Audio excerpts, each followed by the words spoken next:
Hello everyone, आज हम करने वाले हैं बैटल टू द हेवेंस के एपिसोड 166 का कंप्लीट ब्रेकडाउन, जहां पर कि ज़ियाओएन वर्सेस टेरिफाइंग बीस्टाइड भी होने वाली है, जहां पर कि फेंगमर की तो बैंड बज जाती है। और उसके अलावा यहां पर ज़ियाओएन अगेंस्ट में जाएगा एक बैनशैंग लेवल के पपेट के, जो कि बहुत ज़्यादा स्ट्रांग होता है। लिटरली यहाँ पर वो सबकी बैंड बजा कर धड़ देगा। जल्दी से करते हैं इस एपिसोड का कंप्लीट ब्रेकडाउन, जहां पर कि इतने सारे लोग हम लोग को देखने के लिए मिल रहे हैं पूरे कॉन्टिनेंट में से, जितने ये हो सकता है कि हम लोग को कभी भी देखने को ना मिले। तो जो हुनियू था, जो कि द लीडर हॉलो सोल्स का, जो भी बंदे आए थे उन सभी का, वो कहता है कि हम लोग को यहाँ पर एक अलायंस बना लेनी चाहिए, इससे कि हम लोग बीस्टाइड का सामना कर सके, क्योंकि बीस्टाइड जो रहती है उन्होंने ऑलरेडी इन सब के ऊपर हमला कर दिया था और बहुत ज्यादा टेरिफाइंग थी। वो कसम खाता है कि उसके जो लोग हैं वो सबसे ज्यादा डेंजरस पोजीशन लेंगे, वो फ्रंट पर जाएंगे, जिससे कि सारे ग्रुप जो रहते हैं उनको थोड़ी सी राहत मिल जाती है। लेकिन कुछ भी क्यों ना हो, ज़ियाओएन को पता थी हॉलो सोल कितना ज्यादा खतरनाक लेवल की चीज है, वो कभी भी धोखा दे सकता है। इसलिए उसको लग रहा था कि जो हुनियू है उसकी जनरसिटी बिल्कुल बेकार की है, वो सिर्फ फालतू में अपना अच्छाई को दिखा रहा है। यहाँ पर एक बहुत बड़ा ग्रुप बन जाता है जिसका लीडर था हुनियू, जो कि एक एरो शिप की फॉर्मेशन को बनाता है और अगेंस्ट में चला जाता है बीस्टाइड के। इनिशियली वो आराम से जाते जा रहे थे, उनकी जो कमांड पावर रहती है उसकी वजह से बीकर वीस तो कुछ नहीं कर पा रहे थे। ज़ियाओएन का जो ग्रुप रहता है वो मिडिल में रहता है और अपनी एनर्जी को बचा रहा था और सिचुएशन को देख रहा था। अब वो जैसे जैसे अंदर जाते जाते हैं, पीस जो रहते हैं और ज्यादा स्ट्रॉन्ग हो जाते हैं और काफी सारे आने लगते हैं। जो प्रेशर रहता है ग्रुप के वो बहुत इंक्रीज हो जाता है।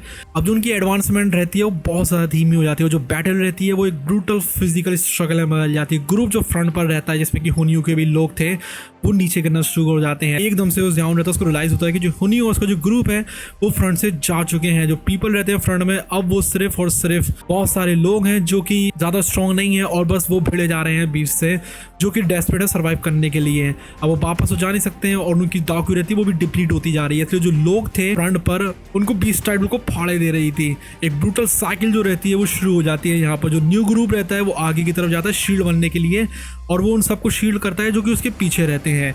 यहाँ पर जो लोग रहते हैं वो कम होते जा रहे थे क्योंकि लोग सेक्रीफाइस करते जा रहे थे अपने आप को। सिर्फ कुछ बचते हैं, जैसे कि ज़ियाओएन का ग्रुप बचता है, वही अपने आप को संभाले हुए थे और आगे की तरफ वो नहीं जाना चाह रहे थे। बैक से ज़ियाओएन जो रहता है स्पॉट करता है हुनियू के ग्रुप को। उनके फेसेस रिलैक्स थे और बिल्कुल उनके ऊपर स्माइल थी, मतलब वो लोग पीछे चले गए थे। और यहाँ पर जो आगे के लोग रहते हैं वो बस उनके लिए एक मीट की दीवार की तरह थे, जो कि आगे जाते आए थे, बीस्ट उनको मारते आए थे, वो पीछे थे, इसलिए उनको कुछ हो नहीं रहा था। अब पावरफुल एक मेटलिक बीस्ट जो रहता है उनके रास्ते को रोक लेता है। जो हुनियू रहता है उसको ग्रुप रहता है फाइनली अपने ट्रू इंटेंशंस को रिवील करता है।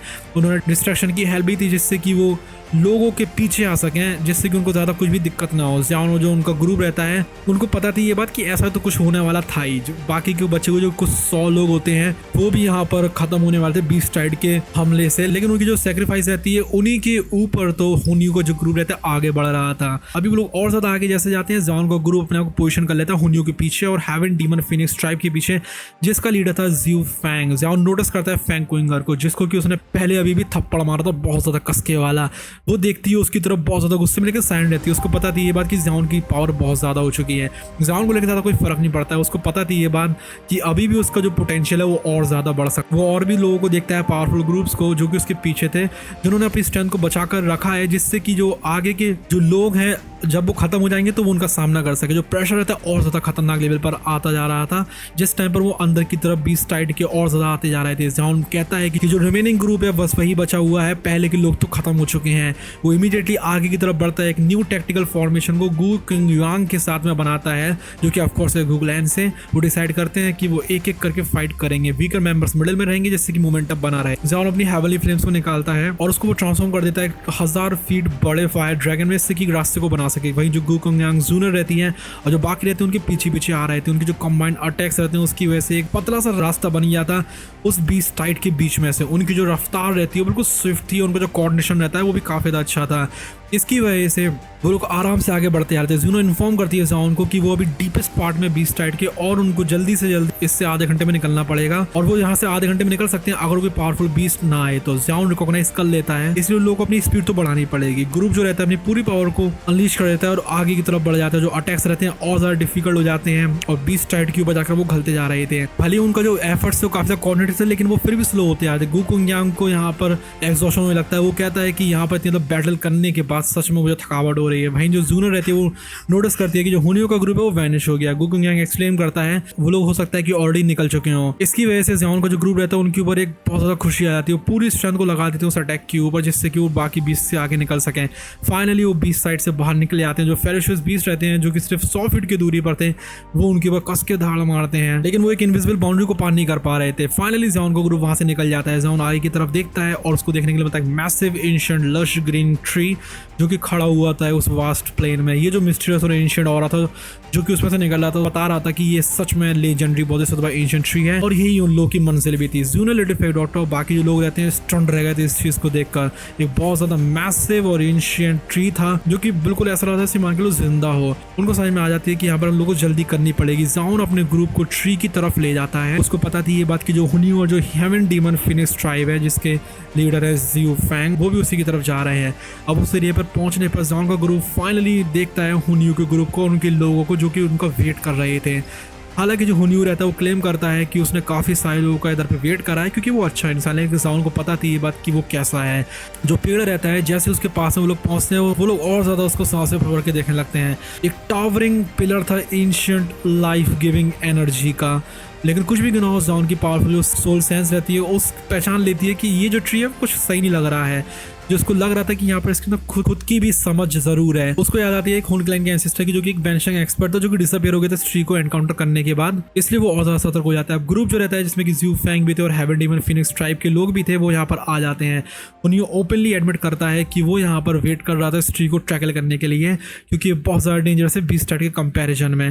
गुकुंग यांग आगे की तरफ बढ़ता है और उसको पता थी ये बात कि उसकी ट्रू इंटेंशंस क्या है, लेकिन जो हुनियो रहता है सिंपली स्माइल करता है और ट्री की तरफ चला जाता है। उसको लगता है कि यहाँ पर इस ट्री को देखकर वैसे भी कोई अपने आप को रोक नहीं पाएगा। अब लोग जैसे ही अप्रोच करते हैं क्विंगलिन अपनी unique triple Z green snake flower people के साथ में कंफर्म करती है कि ज़ियाओन का सस्पिशन बिल्कुल सही है।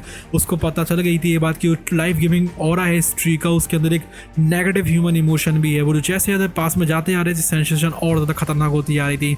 ग्रुप फाइनली रुक जाते हैं उस टावरिंग ट्री के सामने जो कि अब ऐसा लगता है सिंह मान के लिए उसके अंदर से कोल्डनेस निकल रही है। उनकी जो आंखें रहती है bright 10 foot wide light cluster के पास में चली जाती है जो कि ट्री ब्रांचेस के अंदर हिडन था, जो कि था लेजेंडरी बोधिसत्व हार्ट। सडनली जो ट्री की ब्रांचेस रहती है नीचे तरफ क्रैश हो जाती हैं और 5 फिगर्स उसमें से इमर्ज होते हैं। एक टेरिफाइंग प्रेशर उसमें से एकदम से निकलने लगता है। सब लोग इसको देखकर डर गए थे। उनको रियलाइज होता है कि ये 5 फिगर सारे के सारे हाफ सैंड हैं जो कि पावरफुल बीइंग्स हैं जो कि बहुत ज्यादा खतरा उनके लिए बन गए थे।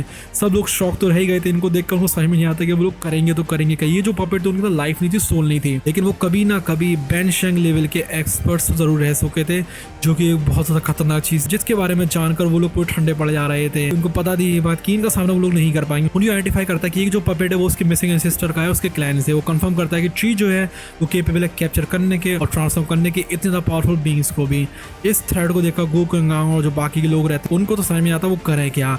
ज़ियाओन रिफ्यूज करता है कि वो बोधिसत्व हार्ट जो है उसको इतनी आसानी से गिव अप नहीं करने वाला है, इसलिए वो स्ट्रेटजी बनाता है। उसका ग्रुप जो रहता है वो एक पपेट का सामना करेगा, हुनियो का जो ग्रुप है वो एक और पपेट का सामना करेगा, जियो फैंग का ग्रुप थर्ड वाले का सामना करेगा और बाकी के जो 4 ग्रुप्स रहते हैं वो बाकी के 2 का सामना करेंगे। वो एग्री करते हैं, उनको समझ में आ गई थी कि फुल स्केल जो असॉल्ट रहता है वही उनका एक आखिरी ऑप्शन है। ज़ियाओन उसके बाद लेता है एक पहला स्टेप और इमीडिएटली एक जो बेंशिंग ब्लेड ग्लव पपेट रहता है वो आ जाता है ज़ियाओन की तरफ बहुत ज्यादा टेरिफाइंग स्पीड में। उसके जो कंपेनियंस रहते हैं वो बहुत खतरनाक लेवल का अटैक्स करने लगते हैं। इससे कि जो पपेट रहता है वो थोड़ा बहुत डैमेज हो जाए, लेकिन वो डैमेज ही नहीं हो रहा था। उसको मान के लोग कोई फर्क नहीं पड़ रहा था उनके अटैक्स से। हुनियो जो जियो फैंग का ग्रुप रहता है बाकियों के साथ में एनगेज हो जाता है पपेट्स के साथ में और एक बैटल वहां पर शुरू हो जाती है। करीब 20 मिनट की फाइट के बाद ज़ियाओन का जो ग्रुप रहता है पूरा एग्जॉस्ट हो जाता है और उनको थोड़ी बहुत इंजरीज भी आ गई। जिनको रियलाइज होता है कि ये जो पपेट्स हैं वो नियरली इंडेस्ट्रक्टिबल है, इनको डिस्ट्रॉय नहीं किया जा सकता। ज़ियाओन बताता है ये चीज़ कि उनकी सिर्फ एक वीकनेस है जो कि हेड है।